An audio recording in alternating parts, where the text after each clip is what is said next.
నమస్తే. Neat paper leakage తర్వాత ఎప్పుడైతే జంతర్ మంతర్లో జంజీల కొట్లాట ఒక విద్యాశాఖ మంత్రి రాజీనామాకు దారితీసిందో అప్పటి నుంచి భారతదేశంలో జంజీల క్రేజ్ పెరిగిపోయింది. జంజీలు ఖచ్చితంగా మరి చట్టసభల్లో అడుగుపెట్టాలి. చట్టసభల్లో అడుగుపెట్టాలంటే 25 ఏళ్ల వయసు కాదు, 21 ఏళ్ల వయసుకే మరి ఎవరైతే యువత ఉన్నారో యువత చట్టసభల్లోకి రావాలంటూ తెలంగాణ రాష్ట్ర ముఖ్యమంత్రి రేవంత్ రెడ్డి చేసిన కామెంట్ ఇప్పుడు చాలా చర్చనీయాంశంగా మారింది. ఖచ్చితంగా మరి అసెంబ్లీ సమావేశాలు పెట్టి ఒక తీర్మానం చేసి కేంద్ర ప్రభుత్వానికి పంపిస్తాం. 21 ఏళ్లకే ప్రతి ఒక్క యువత చట్టసభల్లో అడుగుపెట్టాల్సిందే. వాళ్ళు మరి మంత్రులుగా, ఎమ్మెల్యేలుగా, వాళ్ళు ఎంపీలుగా ఖచ్చితంగా మరి రాజ్యాధికారంలో వాళ్ళు భాగస్వామ్యం కావాల్సిందంటూ ముఖ్యమంత్రి చేసిన వ్యాఖ్యలు ఇప్పుడు చాలా చర్చనీయాంశంగా మారుతున్నది. రైట్, ఒకసారి మాట్లాడే ప్రయత్నం చేద్దాం. నిజంగా యువత 21 సంవత్సరాలకే చట్టసభల్లో అడుగు పెట్టడం పక్కా అవసరమా? ఒకసారి డిస్కస్ చేసే ప్రయత్నం చేద్దాం. ప్రస్తుతం మనతో పాటు కాంగ్రెస్ పార్టీ యువనేత వెంకట్ నాయక్ ఉన్నారు. సో వెంకట్ నాయక్, చాలా చర్చ జరుగుతున్నది. ఈ జంజీలను వాళ్ళ ఓట్లను తమ వైపు తిప్పుకోవడానికే రేవంత్ రెడ్డి వ్యాఖ్యలు చేసిండు. 21 ఏళ్ల వయసుకు మరి జంజీలు నిజంగా చట్టసభలో అడుగు పెట్టడం అవసరమా అనేటువంటి ఒక క్వశ్చన్ కూడా వస్తూ ఉంది. ఏం చెప్తారు? శ్రీశైలమన్న, మనం ఆ ఏజ్ నుంచి వచ్చిన వాళ్ళం. బై ప్రొఫెషన్ పనిచేస్తాం, లేకపోతే బై ప్యాషన్ పనిచేస్తాం. 25 సంవత్సరాల తర్వాత బై ప్రొఫెషన్ పనిచేయాలని అనిపిస్తుంది ఎవరికైనా సైకలాజికల్గా. కానీ 25 సంవత్సరాల లోపు బై ప్యాషన్ పనిచేయాలనిపిస్తుంది. ఎందుకంటే 18 నుంచి 22 ఏళ్ల మధ్యకాలం ఏదైతే ఉందో ఇందులో ఏదైనా అచీవ్ చేద్దాం, రాడికల్గా పనిచేద్దాం, చాలా ప్రోగ్రెసివ్గా పనిచేద్దాం, అంటే దేన్నైనా ఛేదించి పనిచేద్దామన్న ఒక భావన, ఒక ఆలోచన ఏది యువకుల్లో ఉంటుంది. సో దాన్ని క్యాచ్ చేసుకోవాలి సార్. దాన్ని క్యాచ్ చేసుకుని వెళ్ళగలిగినప్పుడు ఆటోమేటిక్గా ఇప్పుడు ప్రతి అంశంలో యువకులు పెనిట్రేట్ అవుతున్నారు. ప్రతి విషయంలో వాళ్ళ భాగస్వామ్యం ఉందామని అనుకుంటున్నారు. కానీ రాజకీయం విషయానికి వచ్చినప్పుడు అరే రాజకీయ నాయకులు వీళ్ళు రాజకీయం ఇట్లా అని చెప్పి ఆలోచనలోకి వాళ్ళు ఎందుకు వెళ్ళగలిగినారంటే వాళ్ళకి అవకాశం ల్యాక్ ఆఫ్ ఆపర్చునిటీ వల్ల ఏమవుతుందంటే అదేదో మనకు సంబంధించిన వ్యవహారం కాదు, మనకు ఎంతో దూరంగా ఉన్న వ్యవహారం అనుకుంటున్నారు. కానీ ఒకసారి మీరు చరిత్రలోకి వెళ్ళండి. చరిత్రలోకి భగత్ సింగ్ లాంటి పోరాట యోధులు కానీ, లేకపోతే ఎంతోమంది మహానుభావులు చరిత్రలో ఈ దేశం కోసం కొట్లాడిన వాళ్ళు కానీ, ఈ దేశంలో సామాజిక రుగ్మతల మీద కొట్లాడిన వాళ్ళు కానీ, ఈ దేశంలో ఆర్థిక, రాజకీయ, మిగతా అంశాల మీద కొట్లాడిన వాళ్ళందరూ జంజీలే. ఆ జంజీల పోరాటమే ఇప్పటి వరకు స్ఫూర్తిదాయంగా ఈ దేశ యువత కొనసాగింపుగా ముందుకెళ్తుంది. 21 సంవత్సరాలకు వాళ్ళ విద్య కూడా పూర్తిగా, అంటే వాళ్ళ స్టడీస్ కూడా కంప్లీట్ కావు. సో వాళ్ళు రాజకీయాలకు రావాలన్నా వాళ్ళకి అవసరమా అనేటువంటి క్వశ్చన్ మార్క్ కూడా ఇంకొంతమంది రేకెత్తిస్తా ఉన్నారు. ఎట్లా చూస్తారు? శ్రీశైలం గారు, ఒక విషయం ఏంటంటే ఇప్పుడు మొన్న నరేంద్ర మోడీ గారు ఈ వ్యవహారాన్ని అంతా చక్కదిద్ద పెట్టుకోవడం కోసము సడన్గా వర్టికల్ యాంగిల్లో కిందికి దిగొచ్చి మరి ఇన్స్టాగ్రామ్లో ఫేస్ ఇట్లా పెట్టి పోస్ట్ పెట్టడం జరిగింది. అంటే నా వద్దకి జంజీ వస్తుంది అని అనుకుంటలేదు, రాదు, జంజీల దగ్గరికే ఆయన రావాలి. అంటే ఆ ట్రెండ్ అలాంటిది శ్రీశైలం గారు. ఇన్స్టాగ్రామ్లో ఒక పోస్ట్ పెట్టారు, ఆ రీల్ బాగా షేర్ అని చెప్పి ఈరోజు వాళ్ళు క్లెయిమ్ చేసుకుంటున్నారు కదా, అది జంజీల ట్రెండ్. అది జంజీలు ఈ దేశాన్ని ట్రెండ్ ఓరియంటేషన్లో నడిపిస్తున్నారు. అలాంటి జంజీలు ఈ దేశ రాజ్యాంగం మీద కానీ, ఈ దేశ అంశాల మీద కానీ వాళ్లకు అవగాహన లేదని మనం ఎట్లా అనుకోవాలి? కాబట్టి నేనేమంటున్నాను, ట్రెండ్ను సెట్ చేసి ట్రెండ్ను నడిపించే జంజీలు రాజకీయాల్లోకి ఎందుకు రావద్దు అంత తక్కువ వయసులో? ఈరోజు సివి ఆనంద్ గారు చాలా తక్కువ వయసులో ఈరోజు ఐపీఎస్ అయ్యారు. అదేవిధంగా చాలామంది హిస్టారికల్గా నిర్ణయాలు తీసుకునే వాళ్ళందరూ చాలా తక్కువ వయసులో వాళ్ళు ఈరోజు. అంతదాకా ఎందుకంటే శ్రీశైలం గారు, చంద్రబాబు నాయుడు గారు కానీ, లేకపోతే గతంలో పనిచేసిన చాలామంది కానీ, వైఎస్ రాజశేఖర రెడ్డి గారు బిలో 40 years ఈ రాష్ట్రానికి పీసీసీ అయ్యారండి, ఉమ్మడి రాష్ట్రానికి. అంటే నేనేమంటున్నా, జంజీ అంటే మీరు 21 years అంశం మాత్రమే పరిగణలో తీసుకోవడం కాదండి. చిన్న వయసులో చాలామంది ఈ దేశంలో విప్లవాత్మకమైన మార్పులు తీసుకొచ్చారు. అది పోరాటం రూపంలో కానీ, ట్రాన్స్పరెన్సీ అంటే ట్రాన్స్ఫర్మేషన్ రూపంలో కానీ చాలా విషయాలు తీసుకొచ్చారు. ఇదేదో రాజకీయంగా కాంగ్రెస్ పార్టీ చేయాలనుకున్న నిర్ణయాన్ని అనుకుంటే మాత్రం అది ఏదైతే ఛాందసవాద మనస్తత్వంతో ఉండి చాదస్త మనస్తత్వంతో ఉన్న వాళ్ళ విఘ్నతకే వదిలేస్తాం. కానీ గౌరవ ముఖ్యమంత్రి గారి ఆలోచన ఏంటంటే, మీరు మొన్న చూశారు కదా, ఆ పోరాటం నుంచి శ్రీశైలం గారు, మీరైనా నేనైనా ఇంకెవరైనా ఇన్స్పైరింగ్గా తీసుకున్నాం. ఎక్కడైనా ఒక ఆర్టిఫిషియల్గా వ్యవహారాన్ని నడిపించేటట్టు వాళ్ళు ఉన్నారా? అక్కడ ఎలాగైనా కనపడ్డారా? వాళ్ళు చాలా న్యాచురల్గా అంశాన్ని ఎస్టాబ్లిష్ చేసుకుంటూ కొట్టించుకోవడానికి సిద్ధమయ్యారు, ఎదురు నిలబడడానికి సిద్ధమయ్యారు. ఏది బస్ ఛార్జీలకు పైసలు లేకున్నా కూడా ఎక్కువ ఉండి ఇటు దాకా వచ్చారు. మీరు చూడండి, ఒకటి గమనించండి, గతంలో ఎక్కడైనా నక్సలైట్ ఉద్యమం జరిగినా, గతంలో ఏది భారతదేశ పోరాట మూమెంట్ జరిగినా, లేకపోతే తెలంగాణ పోరాట మూమెంట్ తీసుకున్నా, అలాంటి సందర్భాలు మాత్రమే యువతను ఏకట్ట చేయడానికి అవకాశాలు దొరికినా కానీ మళ్ళీ అలాంటి పోరాటాలు గత 10 సంవత్సరాలుగా ఎక్కడ జరగలే. కానీ ఫర్ ద ఫస్ట్ టైము ఇన్యాచురల్గా జంతర్ మంతర్ దగ్గర ఈ దేశం నుంచి నలుమూలల నుంచి ఈరోజు విద్యార్థులు చాలా తక్కువ వయసున్న విద్యార్థులు ఎక్కడన్నా మీరు ఏది అబోవ్ 50 చూశారండి? అబోవ్ 50 రావాలంటే నాకు ఏం అవసరాలు ఉన్నాయి, నేను ఎట్లా పోవాలి, నా కుటుంబం ఉంది, నా ఫ్యామిలీ ఉంది ఆలోచిస్తుంది. కానీ జెన్జీకి అదేం లేదు కదా. జెన్జీకి ఈ దేశమే ముఖ్యమని వచ్చారు కదా. ఈరోజు ఒక ధర్మేంద్ర ప్రధాన విద్యాశాఖ మంత్రిని దించేశారు కదా.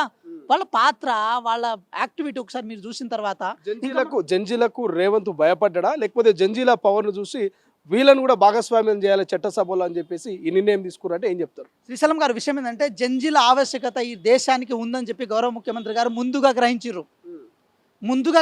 రాహుల్ గాంధీ గారి ఆలోచన మేరకు ఈ దేశంలో జంజీలు మాత్రమే ఈ దేశాన్ని నడిపేయడంలో కీలక పాత్ర పోషిస్తారు.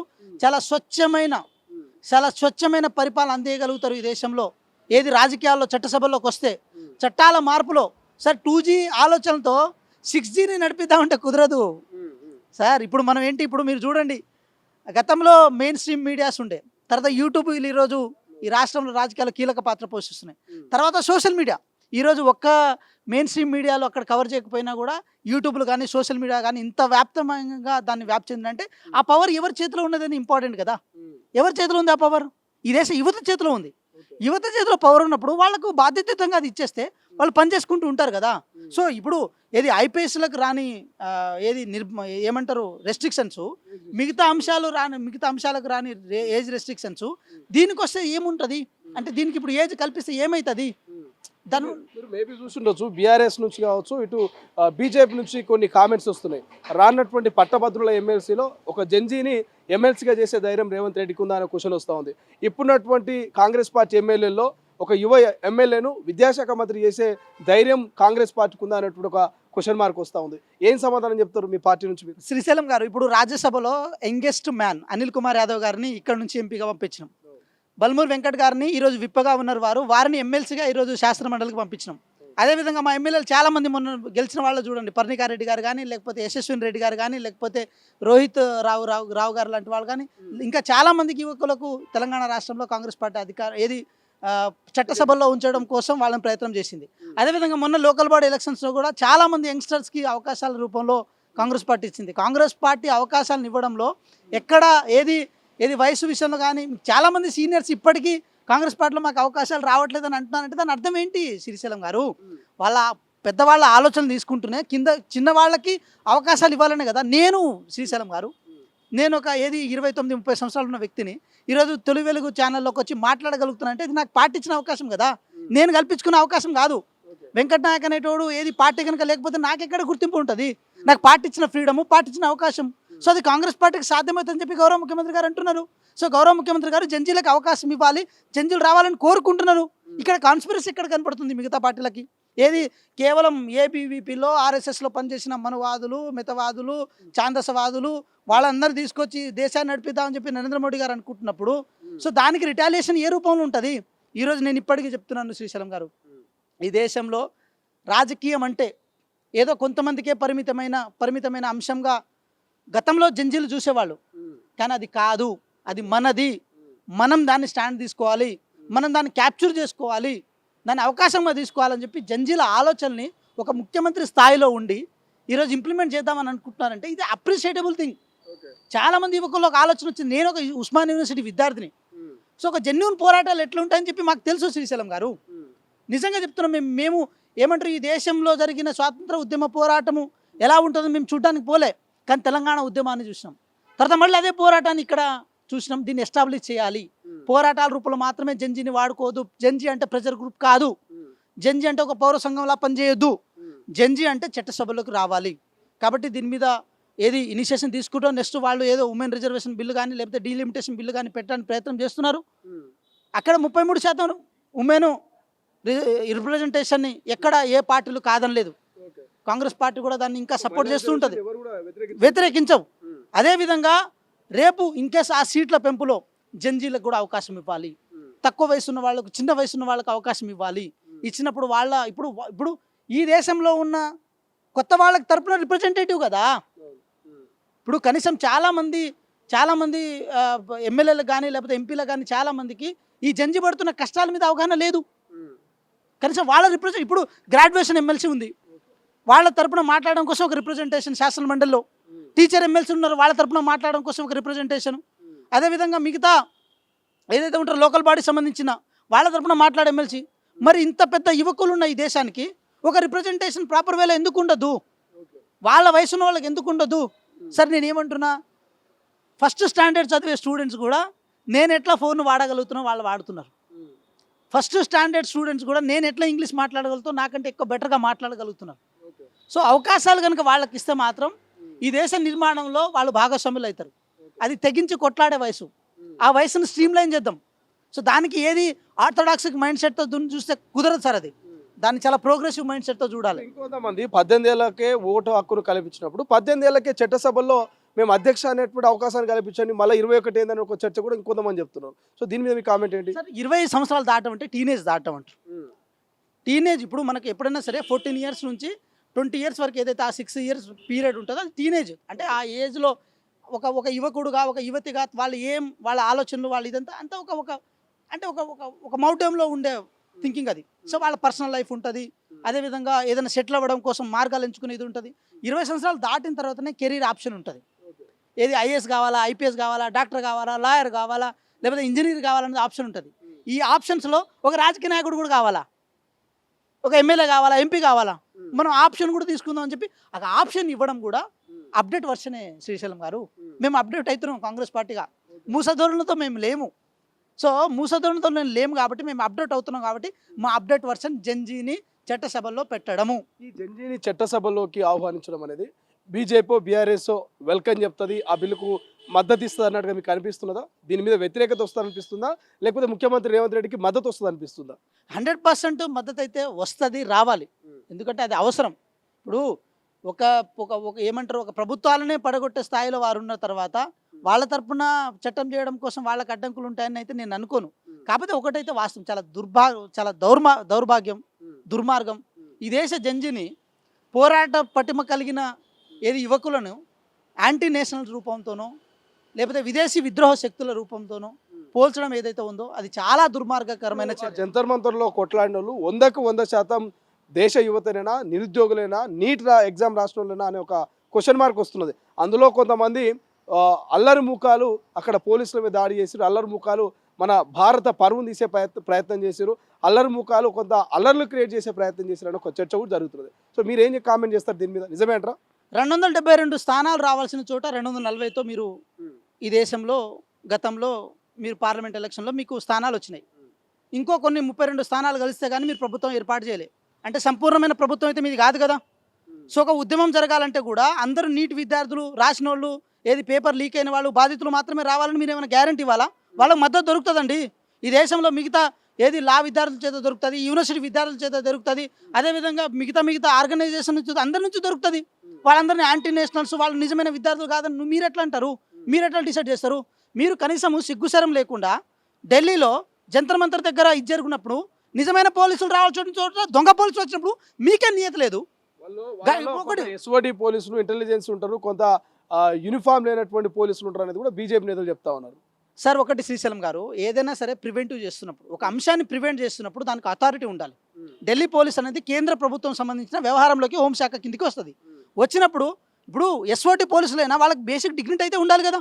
మరి మాస్కులు వేసుకుని ఎందుకు వచ్చారు? గడ్డాల మీసాలు ఎందుకు పెంచారు? మీరు కనీసం జవాబుదారితనంగా ఎందుకు లేరు మీరు? అంటే ఇంత పెద్ద ప్రొటెస్ట్ని మీరు ఏది రిటాలియేట్ చేయాలంటే కనీసం బేసిక్ ఫండమెంటల్ ఫాలో అవ్వాల్సిన అవసరం ఉంటుంది కదా. ఎస్ఓటి పోలీస్ ఎక్కడ ఇచ్చేస్తారండి? ఎక్కడ ఇచ్చేస్తారు? ఏదైనా అంటే నిగుప్తమైన ఏది గౌడ్యాచారంలోకి వెళ్ళాలనుకున్నప్పుడు అప్పుడు చేస్తారు తప్ప ఇలాంటి వ్యవహారాలకు ఎస్ఓటి పోలీసులకు ఏం సంబంధం అండి? ఏదైనా ప్రివెంట్ చేసేటప్పుడు డ్రెస్సుల మీద ఉండాలి, ఆ మాస్కులు కానీ మిగతా ఏదైతే ప్రివెంటివ్ మెజర్స్ ఉంటాయో దానికి సంబంధించిన వ్యవహారాలు ఉండాలి. కానీ ఎవరిని పెట్టిరు? అంత పెద్ద ప్రభుత్వాన్ని నడిపించే మీకే నియత లేనప్పుడు జంజీలో వాళ్ళు ఏది నిక్కచ్చిగా పనిచేస్తున్నారు కదండి. వాళ్ళు ఎక్కడ ఏది విద్రోహ శక్తులు కాదు కదా. వాళ్ళు ఎవరైనా ఐడెంటిఫై చేసిరా మీరు? మరి విద్రోహ శక్తులతో ఎందుకు చర్చలు జరిపారు? మరి విద్రోహ శక్తులతో చర్చలు జరిపి వాళ్ళ డిమాండ్కి తొలగి ఈరోజు మీరు విద్యాశాఖ మంత్రి రాజీనామా చేశారు కదా. మరి మీరు చేయొద్దు కదా అట్లా. సో కాబట్టి విషయం ఏంటంటే నేను అందితే కాళ్ళు లేకపోతే జుట్టు పట్టుకుంటా అంటే ఈ దేశ యువత ఏమో తెలివి తక్కువగా లేదండి. మీ వ్యవహారం ఎంత చూసిరు? ముళ్ళుంది పక్కకు తీసేసి ఏది చాకును పెట్టిరు, మీరు కత్తిని అక్కడ తీసుకొచ్చారు. ఎవరిని? మీ ధర్మేంద్ర ప్రధాన్ గారిని తీసేసి ఆయన ప్లేస్లో వేరే పెద్ద మనిషిని పెట్టి, ఆ పెద్ద మనిషి ఏది రాజకీయ చరిత్ర, నేర చరిత్ర కూడా చాలా ఘోరంగా ఉన్నాయి. ఇవన్నీ దేశ ప్రజలు మీరు ఏది నమ్ముతలేరని మిగతా విషయాలను కాదు, మీకు నిజంగా నైతిక బాధ్యత మేమేమని అన్నాం? నైతిక బాధ్యతతో రిజైన్ చేయండి అని అన్నాం.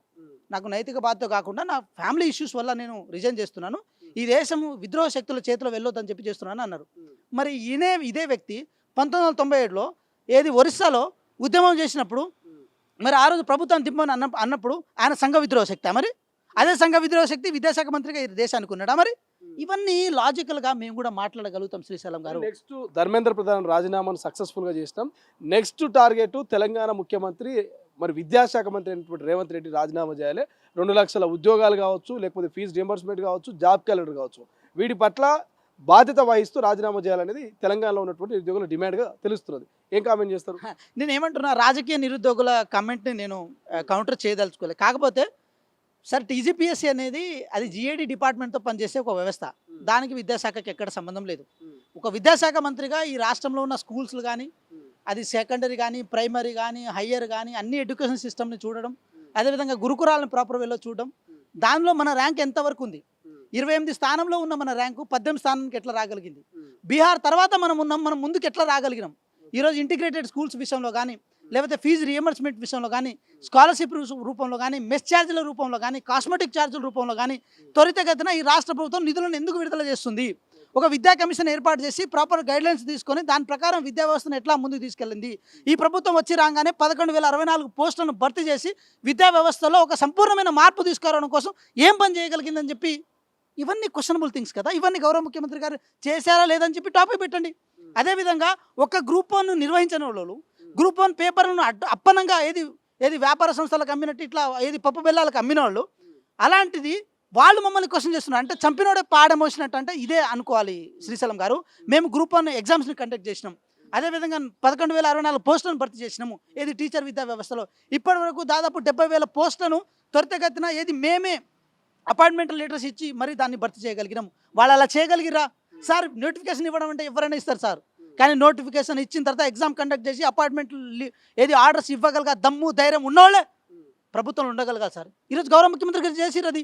మిగతా పోస్టులకు కూడా జాబ్ క్యాలెండర్ రూపంలో ఇవ్వడం కోసము చట్టసభలో ఆ మాటను భట్టి గారు చెప్పారు. దాన్ని నిజం చేయగలుగుతాం, చేస్తాం, దానికి మా దగ్గర ఎజెండా ఉంది. కానీ ఇప్పటివరకు నేను అంటున్నా ఏంటంటే, ఈ రాష్ట్రంలో గౌరవ ముఖ్యమంత్రి గారు వచ్చిన తర్వాత ఒక్క పేపర్ అంటే ఒక్క పేపర్ కూడా లీక్ కాలే. అంటే విద్యా వ్యవస్థ మీద అంత కీన్ అబ్జర్వేషన్ ఉంది రాష్ట్ర ప్రభుత్వానికి, విద్యార్థుల పట్ల అంత చిత్తశుద్ధి ఉంది రాష్ట్ర ప్రభుత్వానికి. మీరు ఏమంటారు, ఉద్యోగాలు ఇవ్వలేక ఉప ఎన్నికలు వచ్చిన ప్రతిసారి జాబ్ క్యాలెండర్ కానీ లేకపోతే ఉద్యోగాలు ఇస్తారని చెప్పి మీ మార్కెటింగ్ స్టంట్లో ఉపయోగించుకున్న బీఆర్ఎస్ పార్టీ ఈరోజు మాట్లాడుతుంది. ధర్నా చౌక్ను ఎత్తేసిన వాళ్ళే ధర్నా చౌక్ దగ్గరికి పోయి ధర్నాలు చేసుకుంటూ పేపర్ లీకేజ్ని మేము ఖండిస్తున్నాం అన్నారు. ఏడబడినారు అప్పుడు మీరు? ఇంటర్మీడియట్ విద్యార్థులు మీ గ్లోబల్ ఏదైతే మీకు అనుకూలంగా ఉన్న గ్లోబల్ సంస్థ ద్వారా మీరు పేపర్లు దిద్దించుకున్నారు కదా, ఆ రోజు ఇంటర్మీడియట్ విద్యార్థులు చచ్చిపోయారు కదా, ఆ రోజు ఏ విద్యాశాఖ మంత్రి రాజీనామా చేశారు? అప్పుడు విద్యాశాఖ ఎవరి దగ్గర ఉండే? అదేవిధంగా ఏదైతే గ్లోబల్ సంస్థ ఏంటంటే అది టెక్నికల్ డిపార్ట్మెంట్, టీజీటీఎస్సీకి అనుబంధంగా పనిచేసే సంస్థకి మీరు హెడ్గా ఉన్నారు కదా కేటీఆర్ గారు. గాడిదపాలు చదువుతారు ఆ రోజు, గాడిదపాలు చదువుతున్నారు ఆ రోజు, మీరు రాజీనామా చేయలేదా? అదేవిధంగా పేపర్ లీకేజ్ జరిగినప్పుడు కూడా జిఐడి డిపార్ట్మెంట్కి సంబంధించిన హెడ్గా ఉన్న మీ ముఖ్యమంత్రి గారు ఆ రోజు రాజీనామా చేశారా? గ్రూప్ 1 పేపర్ లీకేజ్ జరగకుండా శ్రీశైలం గారు మీకు తెలియదా? దాని మీద ఎన్ని కొట్లాడినాం మనం.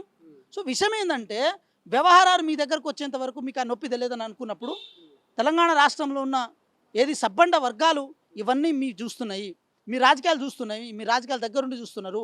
కాబట్టి విషయం ఏంటంటే, కాంగ్రెస్ పార్టీ చిత్తశుద్ధి గురించి కానీ, కాంగ్రెస్ పార్టీ నాయకత్వ లక్షణాల గురించి కానీ, కాంగ్రెస్ పార్టీ ముందు చూపు గురించి కానీ ఎవరు నీతులు చెప్పాల్సిన అవసరం లేదు. ఎందుకంటే ఈ దేశాన్ని నిర్మించినాం మేము, ఈ దేశ నిర్మాణంలో మా భాగస్వామ్యం ఉంది. కానీ ఈ దేశం అప్పనంగా అమ్మడంలో ఈరోజు బీజేపీ కీలక పాత్ర పోషిస్తుంది. ఈరోజు బీజేపీ అమ్ముతున్న ప్రతి అంశం కాంగ్రెస్ పార్టీ నిర్మాణం చేసింది శ్రీశైలం గారు. సో మా కోరిక ఇప్పుడు కూడా ఏంటంటే, దీనికి ఒకటే రిటాలియేషన్, ఈ దేశ సంపద కానీ, ఈ దేశ ప్రజాస్వామ్య విలువలు కానీ, అంశాలు కానీ జంజీ చేతిలోకి రాహుల్ గాంధీ గారిని ప్రధాని చేసి వారి నాయకత్వంలో ఎంతోమంది జంజీలను ఒక చోట ఒక తాటిపై తీసుకొచ్చి ఈ పరిపాలన మళ్ళీ సాగిస్తే 1947 తర్వాత ఏదైతే జవహర్లాల్ నెహ్రూ గారు ఈ దేశ నిర్మాణంలో కీలక పాత్ర పోషించారో అలాంటి నిర్మాణం మళ్ళీ జరుగుతుందన్న ఆశ, ఒక ఆశయం ఈరోజు కాంగ్రెస్ పార్టీ దాంట్లో ఉంది. నేను రాజకీయం మాట్లాడాల్సి వస్తే 100 మాట్లాడవచ్చు శ్రీశైలం గారు, రాజకీయం కాదు ఈరోజు పారామీటర్. ఉన్న విషయాలను యథార్థంగా మాట్లాడాలంటే గుండెల్లో దమ్ము కావాలి. అది గౌరవ ముఖ్యమంత్రి గారు రేవంత్ రెడ్డి గారికి ఉన్నది, ఆ దమ్ము ఉన్నది. దానికి సమాధానం చెప్పలేక మీరు వంకటింకర్ ఎట్టేటో వస్తారు. అంశాల వారిగా రండి. నేను ఏమంటున్నా, విద్యాశాఖ గురించి మరి మాట్లాడారు శ్రీశైలం గారు, అదే అంశాల వారిగా నేను ఇప్పుడు చెప్పే ప్రయత్నం చేసిన. ఏమంటారు, నెత్తికి బోడిగుండుకు ఏదేదో లింకులు పెట్టి ఏదేదో మీరు చేద్దామని అనుకుంటే మాత్రం అది రాజకీయంగా మీ పైశాచిక ఆనందమే అనుకోవాలి తప్ప ఈ దేశంలో ఉన్న కానీ ఈ రాష్ట్రంలో ఉన్న కానీ విద్యార్థుల పట్ల కానీ లేకపోతే జంజీల పట్ల కానీ మీరు మాట్లాడుతున్నట్టు అనుకోవడానికి లేనే లేదు. రైట్, ఇది మొత్తం మీద జంజీలను చట్టసభలోకి తీసుకురావాల్సిందే.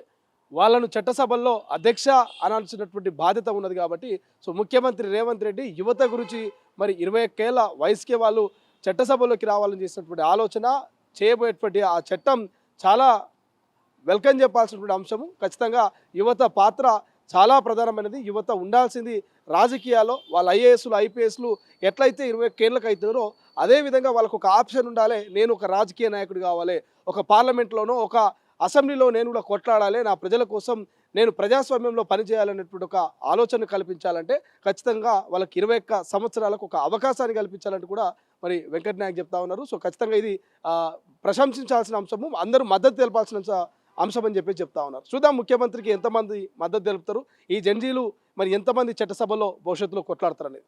కెమెరా పర్సన్ అజయ్తో శ్రీశైలం, తొలి వెలుగు, హైదరాబాద్.